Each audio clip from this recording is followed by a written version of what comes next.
Parliament ఎన్నికల ప్రచారంలో భాగంగా బెజ్జంకి మండల కేంద్రంలో కాంగ్రెస్ పార్టీ అభ్యర్థి వెలిచాల రాజేందర్రావు గెలుపు కోసం మండల సిపిఐ నాయకులు చేపట్టిన ప్రచార కార్యక్రమానికి ముఖ్య అతిథిగా సిపిఐ జాతీయ కార్యవర్గ సభ్యులు మాజీ ఎమ్మెల్యే కామ్రేడ్ చాడా వెంకట్రెడ్డి పాల్గొన్నారు. అనంతరం స్థానిక నర్మదా ఫంక్షన్ హాల్లో నిర్వహించిన ప్రెస్ మీట్ లో మాట్లాడుతూ బీజేపీ మతాన్ని అడ్డుపెట్టుకుని రాజకీయాలు చేస్తోందని, కరీంనగర్ ఎంపీగా బండి సంజయ్ అభివృద్ధికి చేసింది ఏమీ లేదని తెలిపారు. దేవుణ్ణి అడ్డుపెట్టుకుని విధ్వంసకర రాజకీయాలు చేస్తూ రాజ్యాంగ హక్కులను తుంగలో తొక్కడానికి మోడీ ప్రయత్నిస్తున్నాడని మండిపడ్డారు. అలాగే ఉద్యమాన్ని అడ్డుపెట్టుకుని కేసీఆర్ 10 సంవత్సరాల పాలన కొనసాగించాడని, ఉద్యమంలో పాల్గొన్న విద్యార్థులకు ఉద్యోగాలు లేవని, పెట్టినటువంటి కొద్దిపాటి ఉద్యోగాలు లీకులతో చాలా మంది విద్యార్థులు రోడ్లపై పడ్డారని చాడా వెంకట్రెడ్డి ధ్వజమెత్తారు.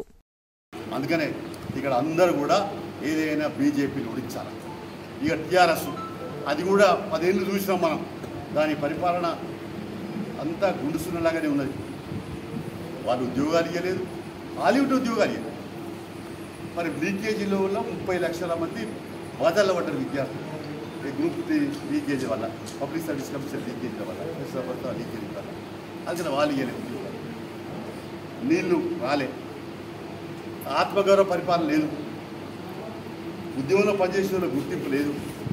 అంత పెద్ద అమరవీరుల స్తూపం ప్రారంభిస్తే కనీసం గద్దరడం కూడా వినరు, మామూలు కూడా వినరు, ఎవరు వినరు. ఏకపక్షం నియంతృత్వం. కాబట్టి టీఆర్ఎస్ ప్రజాస్వామ్యం గురి చేస్తుంది కాబట్టి దాన్ని ఓడించాలి. ధరణి పోర్టల్ భూములు మాయమైనటువంటి పరిస్థితి నేను చెప్పనట్లేదు. కాబట్టి ఇవన్నీ బయటకు వస్తున్నాయి. ఇంకా ఫోన్ ట్యాపింగ్ ఇవన్నీ వస్తున్నాయి. కాబట్టి టీఆర్ఎస్ను ఓడించాలి.